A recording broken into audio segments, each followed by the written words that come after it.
اس کو وہ زندگی عطا کرتا، سب سے پہلے اس دانے سے اس کی جڑوں کو نکالتا ہے، جس سے وہ مٹی کے اندر اپنی گرپ بنا لیتا ہے، اور جب وہ مضبوطی حاصل کر لیتا ہے پھر اس سے ایک کومپل نکلتی ہے جو زمین کا سینہ چیر کے باہر آتا، آہستہ آہستہ وہ ایک پودا بنتا ہے، وہ جوان ہوتا ہے، پھر اس پہ بالیاں لگتی ہیں، اس پہ وہ سٹے لگتے ہیں، پھر اللہ پاک ان کی گروتھ کرتا ہے، ان کی پرورش کرتا ہے، یہاں تک کہ وہ اپنی جوانی کو پہنچ جاتے ہیں، وہ بالیاں، وہ سٹے، وہ دانوں سے بھر جاتے ہیں، پھر اللہ پاک ان کو پکاتا ہے، جب وہ پک جاتے ہیں فصل تیار ہو جاتی ہے، تو پھر کسان اس فصل کو کاٹتا ہے، اب اس کے صحن میں وہ بیج کا ڈھیر، وہ خزانے کا ڈھیر، وہ حاصل کا ڈھیر پڑا تھا۔ اللہ پاک کہتا ہے کہ میں ایک بالی میں 100 دانہ پیدا کرتا ہوں۔ اب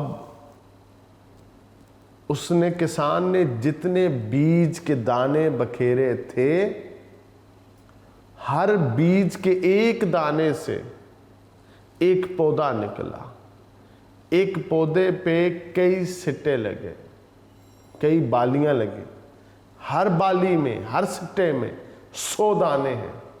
اور اللہ چاہتا ہے اگر میں چاہوں، جو اخلاص ہے نا کسان کا، اس کو دیکھ کے اس میں جتنا چاہوں اضافہ کر دوں، میں جتنا چاہوں 100 دانے تھے، میں اس میں 120 دانے بھی رکھ سکتا ہوں، 150 دانے بھی رکھ سکتا ہوں، میں 200 دانے بھی رکھ سکتا ہوں، جتنا خدا چاہے اس کے اخلاص پر اس میں اور اضافہ کر دیتا ہے۔ یعنی ایک چھوٹا سا فارمولا،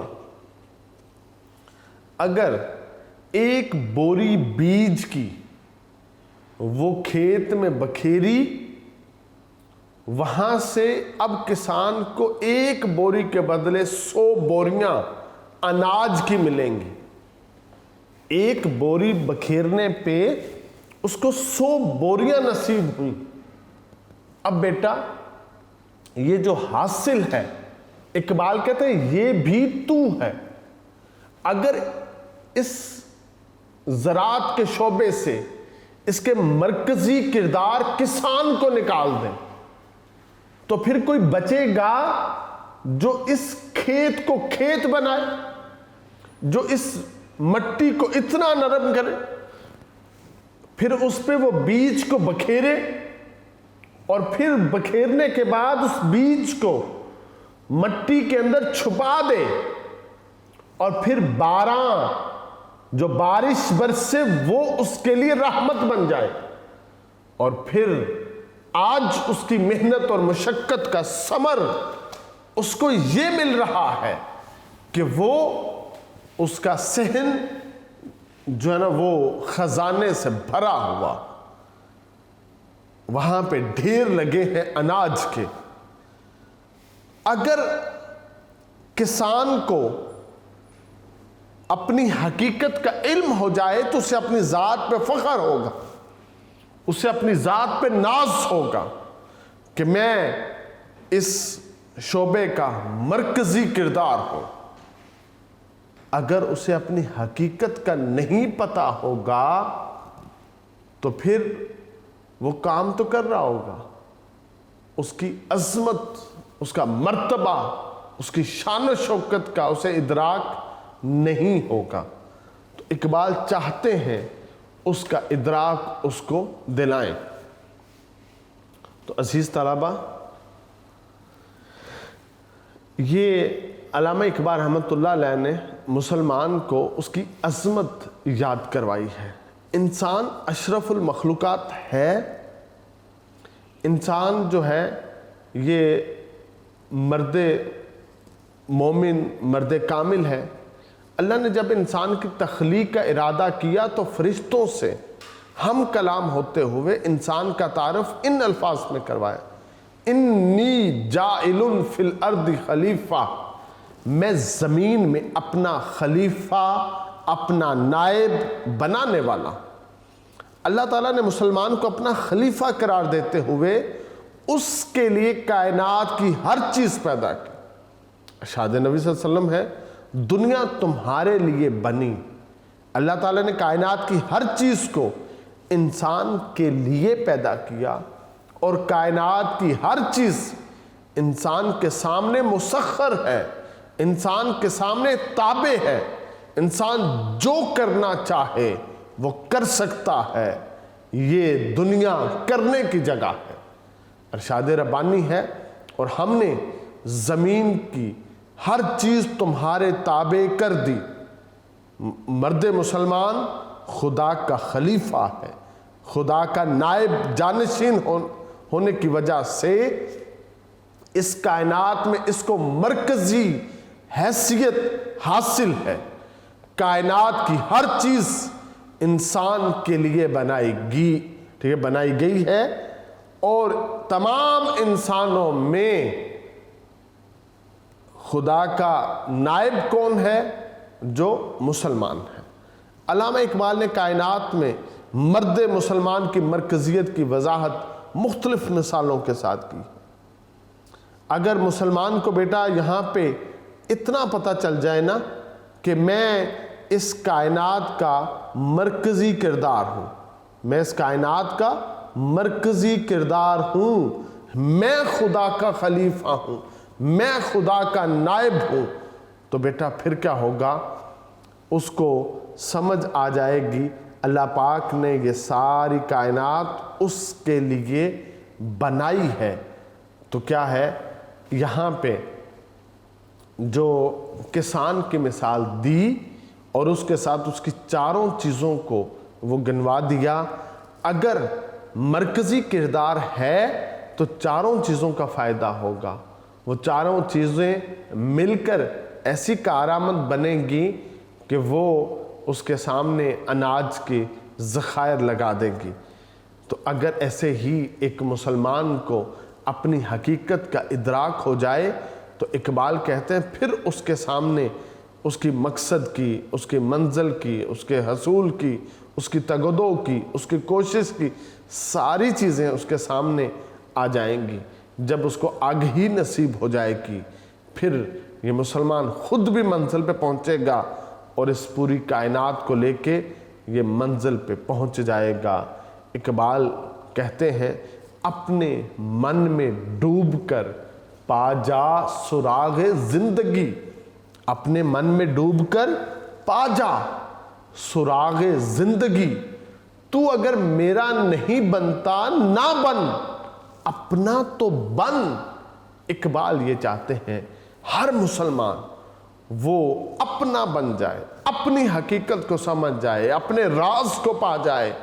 اگر ایک ایک فرد مسلمان کا اپنے حقیقت کو سمجھ گیا، وہ کامیاب ہو گیا، تو پوری امت مسلمہ یہ کامیاب ہو جائے گی۔ اقبال یہاں پہ یہی چاہتے ہیں۔ عزیز طلبہ، علامہ اقبال رحمۃ اللہ علیہ اپنی اس نظم کے دوسرے شعر میں کہتے ہیں، آہ کس کی جستجو آوارہ رکھتی ہے تجھے، آہ کس کی جستجو آوارہ رکھتی ہے تجھے، راہ تو، راہ رو بھی تو، راہ بر بھی تو، منزل بھی تو۔ بیٹا اقبال کہتے ہیں آہ افسوس، کس کی جستجو، کس چیز کی جستجو آوارہ رکھتی ہے تجھے، کس چیز کی جو جستجو ہے جو تجھ کو کیا کرتی ہے، چلائے پھرتی ہے، وہ کبھی ادھر کبھی ادھر تجھے اس نے جو ہے نا وہ بھٹکایا ہوا ہے۔ حالانکہ راہ تو، راستہ بھی تو ہے، راہ رو بھی تو، اس راستے پہ چلنے والا بھی تو ہے، راہبر بھی تو، اس راستے پہ چلانے والا بھی تو ہے، منزل بھی تو، اور جس طرف تو اپنا سفر کر رہا ہے وہ جو منزل ہے وہ بھی تو ہے۔ اب علامہ اقبال رحمۃ اللہ علیہ یہاں پہ ہمیں ایک اور جو نا وہ مثال دے کے ہمیں سمجھاتے ہیں کہ مسلمان اس کائنات کا مرکزی کردار ہے۔ کہتے ہیں افسوس کس چیز کی جو جستجو ہے، کس چیز کی جو کوشش ہے، تگدو ہے، وہ تجھ کو آوارہ رکھتی ہے۔ ذرا غور تو کر، جس راستے پہ تو چلتا ہے وہ راستہ تو بناتا ہے۔ دیکھیں بیٹا، جب بارش ہو جائے نا اور زمین کچی ہو تو ساری زمین ایک جیسی ہو جاتی۔